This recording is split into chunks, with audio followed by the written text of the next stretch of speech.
Because every now and then you get drivers and motorists driving or riding recklessly. Oh, you're talking about pregnant mothers? Pregnant mothers, yes, So when I looked at the law, it didn't make provision for the injury or death of an unborn child. And for me, that was unfortunate. So it was my little attempt to make sure that unborn children are safeguarded by cautioning drivers to, drive carefully.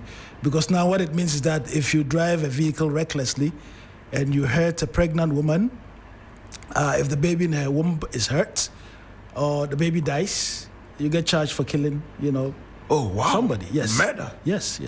Infanticide. If the baby and the mother passes away, you get charged for killing 2 persons. Oh, wow. Yes. Wow. That must have been a very difficult thing to push. Well, it wasn't difficult because, and thanks to Speaker Okwei, it was one of the good things that he did for the Parliament of Ghana, which is to allow for private members' legislation. He accepted it, and I had massive support from both sides of the House, Osei Chairman Sabonsu, the Honorable Banda, then Inusa Fuseni, Roxanne Nelson, the Femopo, all of them were pretty much on board, and together, I spearheaded and championed, the processes of making those amendments. How do you sponsor a bill in Parliament? Do you have to pay money, or you just have to just talk? No, you don't have to pay money. You've got to put in the necessary memos, and the Speaker would look at it. If it is agreed upon, you go through the process of consultation. So consultation means you bring in the stakeholders who would be affected. So the police, the drivers union, etc., so that you get everybody's input into a draft bill. Interesting. Now, one that is, the bill is ready, then it can now be penciled for the floor. It can now be advertised, and once it's advertised and it's in the order paper, members of Parliament can, make contributions to remove something or to add something or to just leave it as it is. Wow, interesting. Did everybody vote for it? It was massively voted for, and to be honest, there were so many other bills I had in mind to, spearhead if I had, stayed longer. But as fate would have it, I didn't stay longer, which is good because now it's also afforded me an opportunity to do many great things, like the road trip we're about to embark on, which I believe you talk about. Yes, we will. We certainly will. Yeah. But do you think that your constituency has missed you? So the thing with public service is that once you serve the people honorably, you leave that verdict to the people, and time is the judge of how well or how badly people served. And for me, the exciting thing is I didn't lose in a general election. It was a primary. I lost in a primary that had a very small electoral college.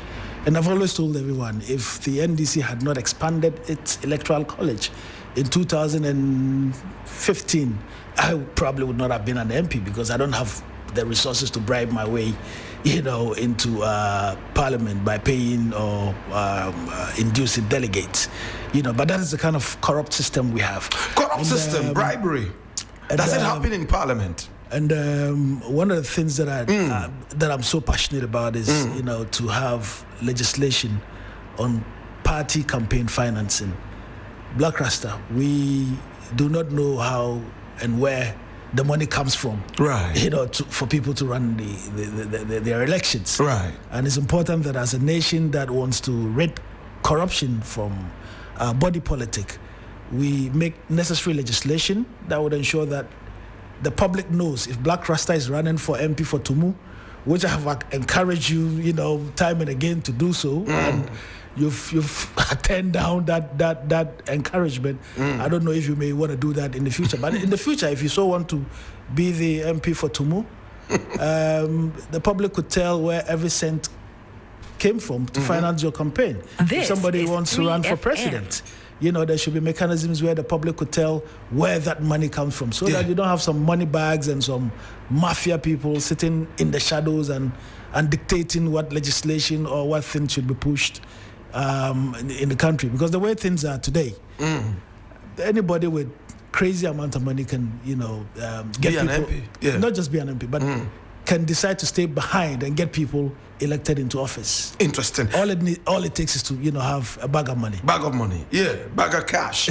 Okay, so I mean, this thing about bribery in Parliament, we heard Alban Bagbin the other day talk about it, and we also heard Osechi Mensah talk about a businessman coming in there trying to bribe people in there.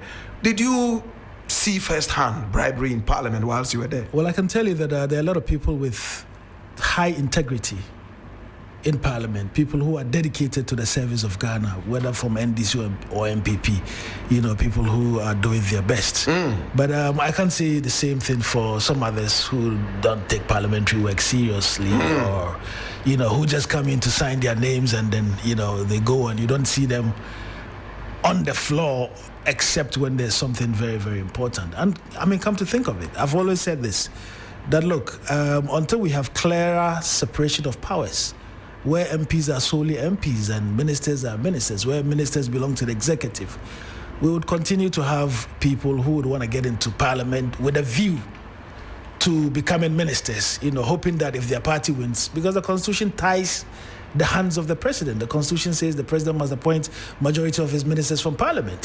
So people who want to be ministers, all they do is to just stay in and keep their seats. And once you keep your seat as long as possible, your chances of becoming a minister is high. Wow. Because the president is going to look for, any president would look for the majority of their ministers from Parliament. But what you need is proper separation of powers, where MPs are doing MPs' work and MPs can hold the executive arm of government in check. Currently, over the last God knows how long now since we've been practicing the democracy in this country, right. I don't see that really happening. And that is why you see people voting en masse when it comes to issues relating to their party.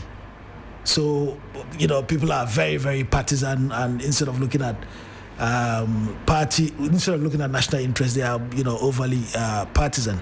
But I mean, we've had instances where people have also stood their ground and say, no, this is not right. And time has vindicated, those people. Interesting. The last time you were here wasn't very sweet. I remember you clashed with Captain Smart, and then you had to walk out off the set. Coming back, what does it make you feel like? Well, I mean, this is Blakk Rasta's show. I mean, ordinarily, I would not be on his show, all right? What were the circumstances? Asedu Nketia was supposed to be on that show. He was running for national chairman of the NDC.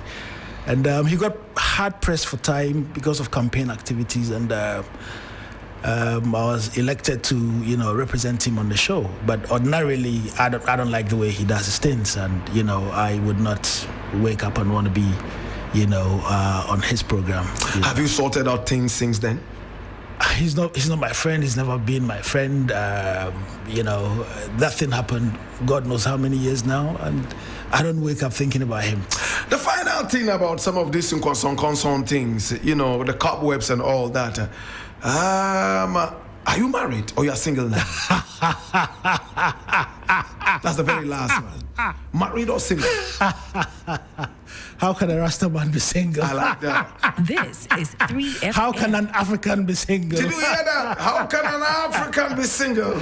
With all those blessed and beautiful women out there. It's not a possibility that the African man will be single. So Ras Mubarak is not single. But are you looking forward to adding more, or you are okay where you are? Well, I'm a living man, And you got work to do. And I've got work to do. This is 3FM. Oh my I'm more God. fire. That's right. Ras Mubarak is my guest, and we are having a beautiful conversation. I didn't welcome him properly. Okay, here we go.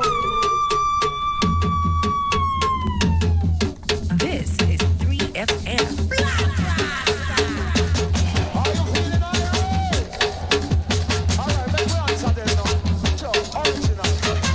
This is a Dagomba dance and it's called Bamaya. Ras Mubarak, do you know how to do the Bamaya? Have you tried it before? I haven't done it in quite a while because. Do you still remember your steps? Because I'm going to ask you to do a small, movement with this. But your followers know I'm a terrible dancer. The only tunes I dance to is reggae. Reggae music? Oh, wow. Any other genre, I would struggle. Okay, so we are not going to have our conversation. Ras Mubarak, tell me, when you talk about African unity, what exactly is it? It entails a lot of things. It means Africans working together and looking at the best interest of this great continent called Africa. It means our people being able to move from one part of the continent to the other. It means having a common interest, having one currency. It means opening borders for our people to be able to trade, to access education, to be able to tour. Africa has 54 countries, Blakk Rasta. If we were smart enough as Africans, every other African would have had an African passport. What? Not a Ghanaian or Nigerian or Burundian passport, but an African passport that would give them access to 54 countries. All right? So that when if they decide they want to go and trade and access opportunities, they can look elsewhere. Right. I mean, take Morocco, for instance. Morocco is big on fertilizer. I don't see why we should be, getting our fertilizers from Ukraine, Russia, elsewhere, when Morocco is big on fertilizer, and this is Africa. So empowering Africa, all right? And it's important that we tear down these colonial lines that were drawn in the 1800s, to divide us and to keep us up against each other. I'll give you a typical example. I speak Dagbani and you speak Dagbani. If a Musi person speaks, you understand? Yes.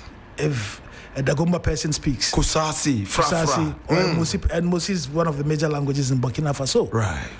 Somebody from the Volta region speaks Ewe. If our brothers and sisters in Togo speak, they understand. So, but for these artificial lines, we're just one people. And I remember vividly, I was in Namibia the other day. There's a meal, there's a type of food they call the Vambu chicken. So it's comes with a chicken. Now the Vambu chicken is 2 zafi. Wow. In Namibia? In Namibia. And look at the distance between our two countries. What? Look at the distance between Nigeria and Namibia, the distance between Burkina Faso and Namibia. Yes, and similarities in culture. Yes, similarities in culture. So why must we allow the white man, to divide us, and we continue not to even be awake, to the tricks of the white man in keeping us where we are, up against each other. What? This is deep, This is deep. So is that why you want to ride across the sub-region and even beyond? So we're gonna drive from Accra through 39 African countries. Did you hear that? That would be 600 hours of driving. What? That would be 40,000 kilometers.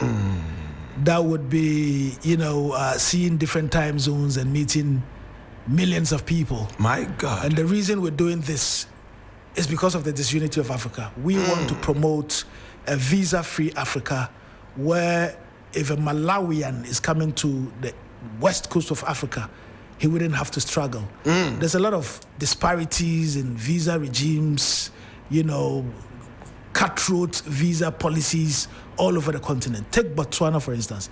Last year, I was denied a Botswanan visa. Wow, really? I'm telling you. What happened? Well, I applied and it came back bounced. At the time. To Botswana? To Botswana. At the time, I had done like 70-something countries around the world. Last year, as a former MP? As a former MP, former chief executive officer, a man with a whole heap of stamps in my passports. All right? What? So Africans making it difficult for other Africans to access. Did they give you a reason for this anyway? Well, it was very flimsy, excuses. That you didn't have money in your account? That kind of, ignorance. I see. This is 3FM. I felt so sad as an African that here was an African who wanted to just go and see another African country. Because I'm pretty tired of, spending my money in Europe and North America. And the place to do that is Africa, yes. What? In Botswana.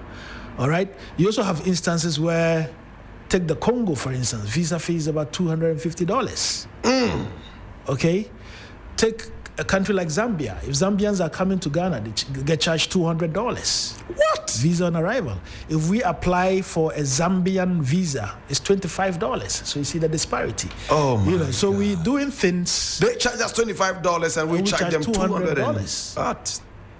So that is the sad state. Is a reflection of how we have allowed Europeans to divide us. But even the Europeans have moved away from this. Yes, they have.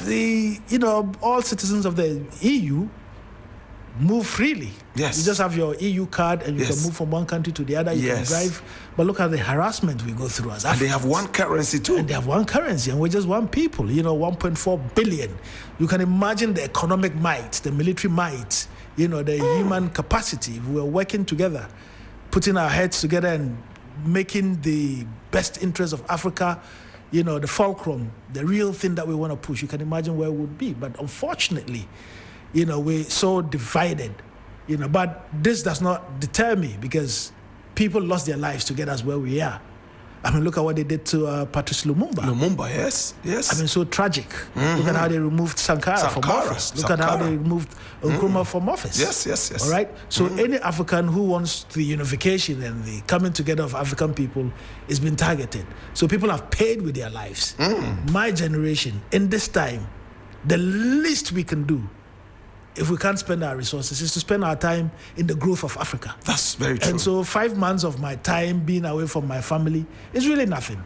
600 hours of driving.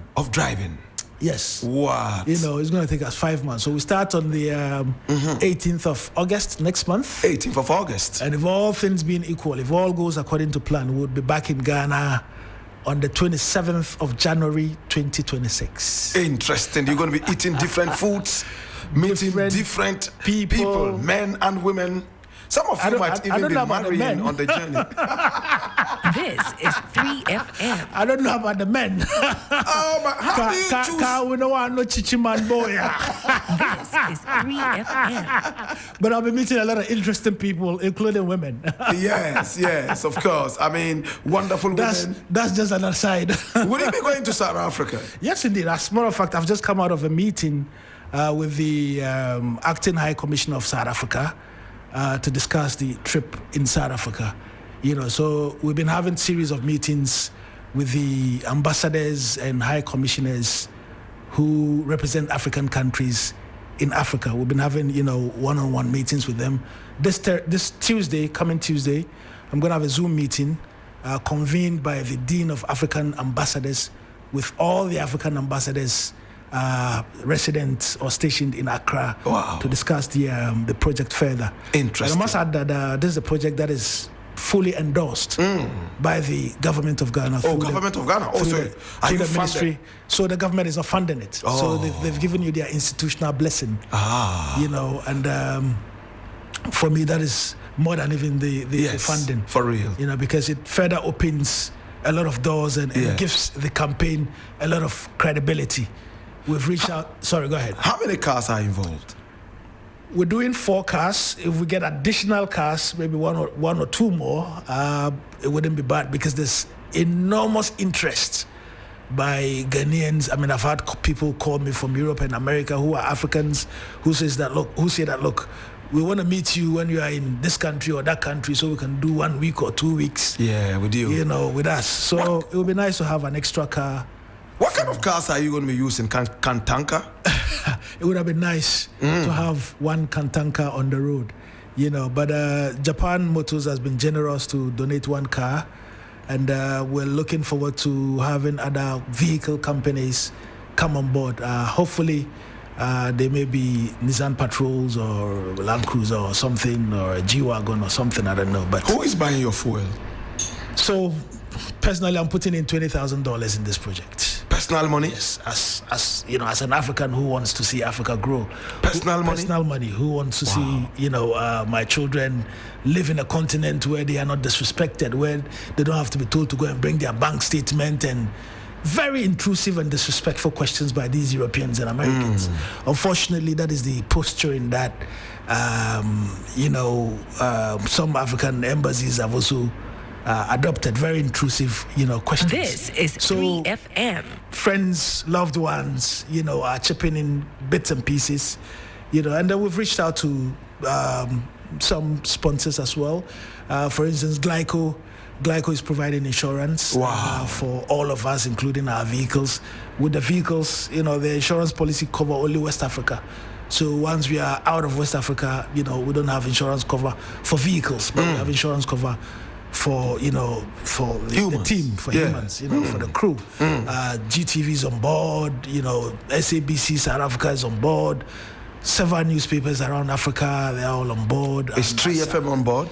With TV3 on board? Well, to be honest with you, we've sent a proposal and I've been chasing and we haven't had a response, to the request for partnership. But it would be nice and exciting to have 3FM on board because it's one of the most urban, yes.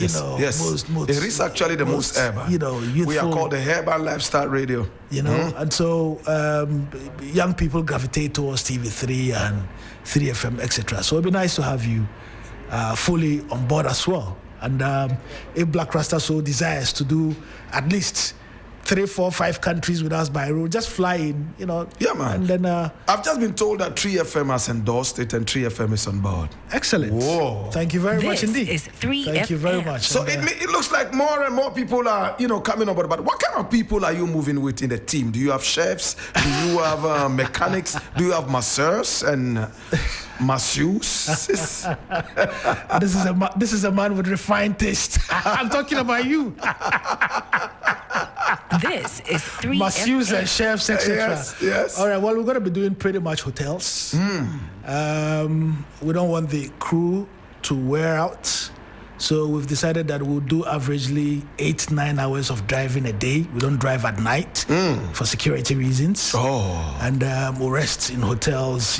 Get good rest and then move on. Engage, etc.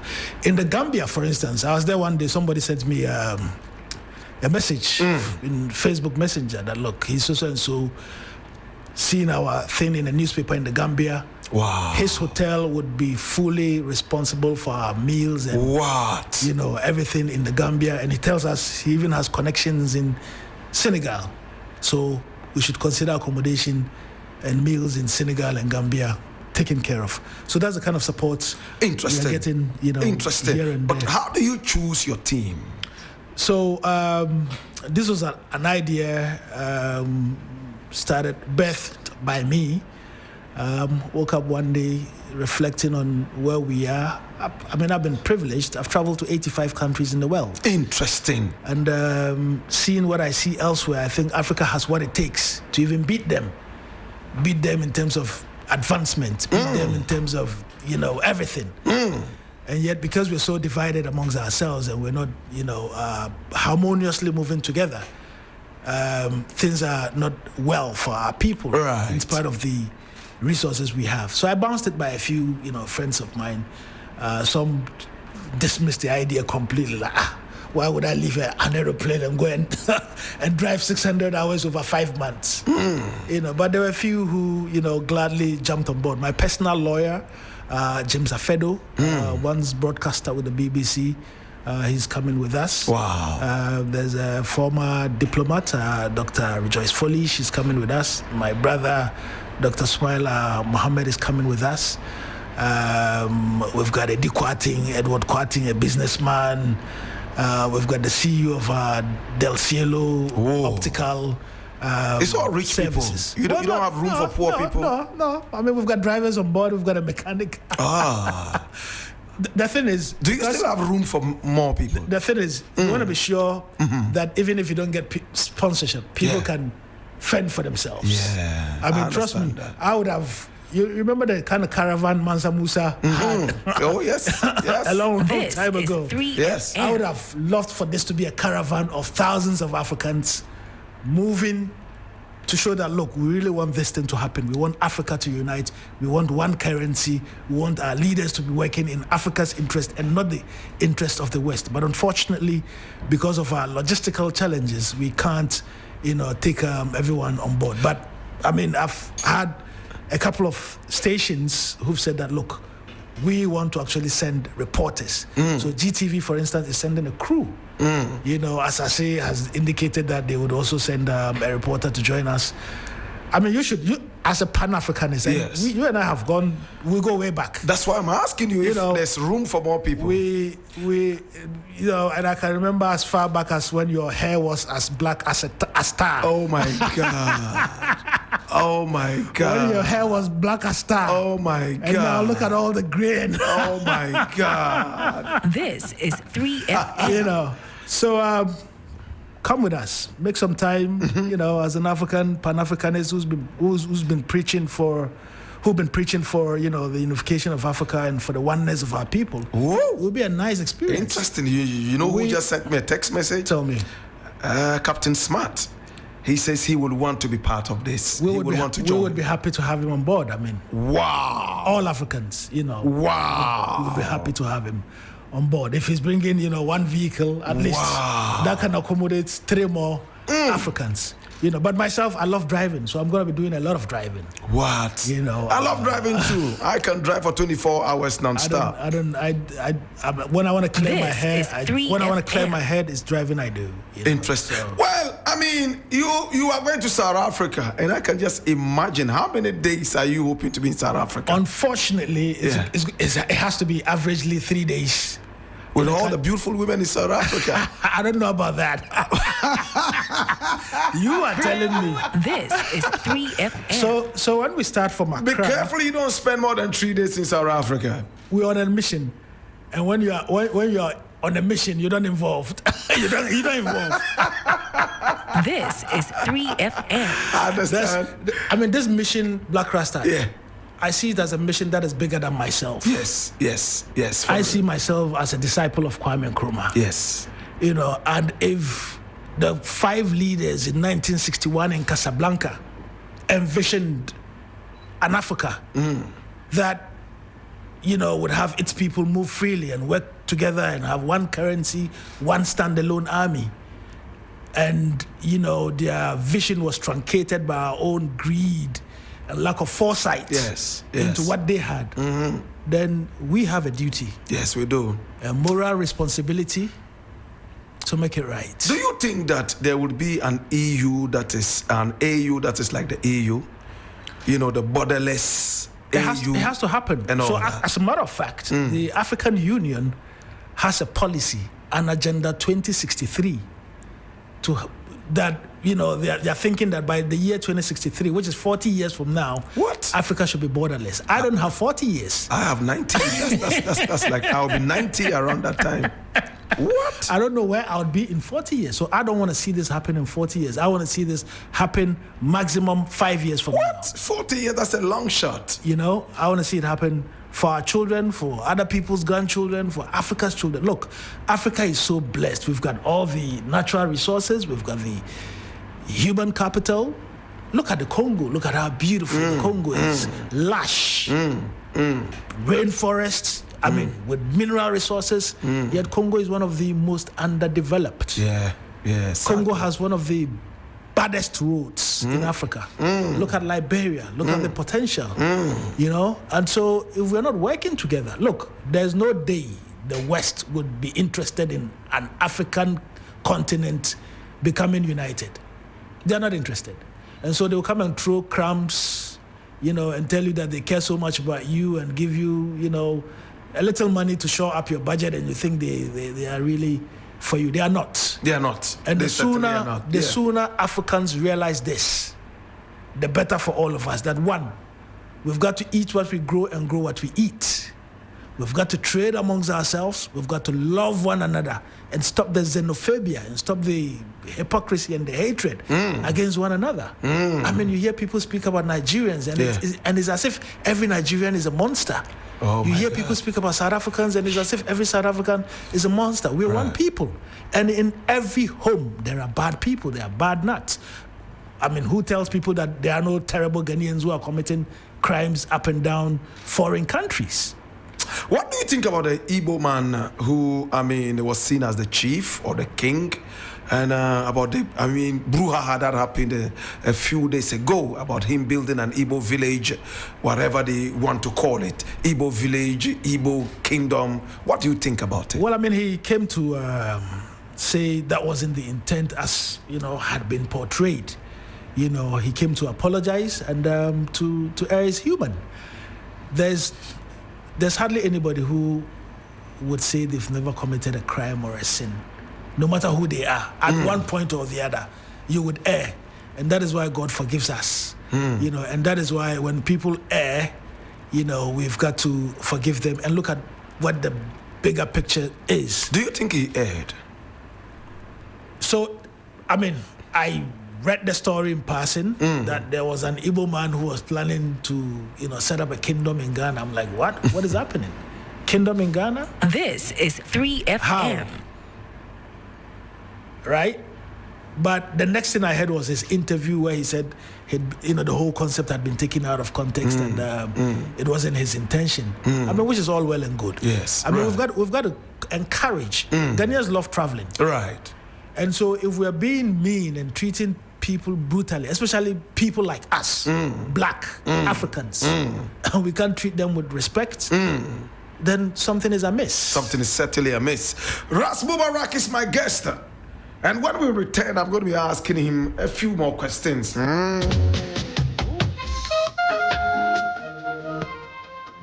is 3FM.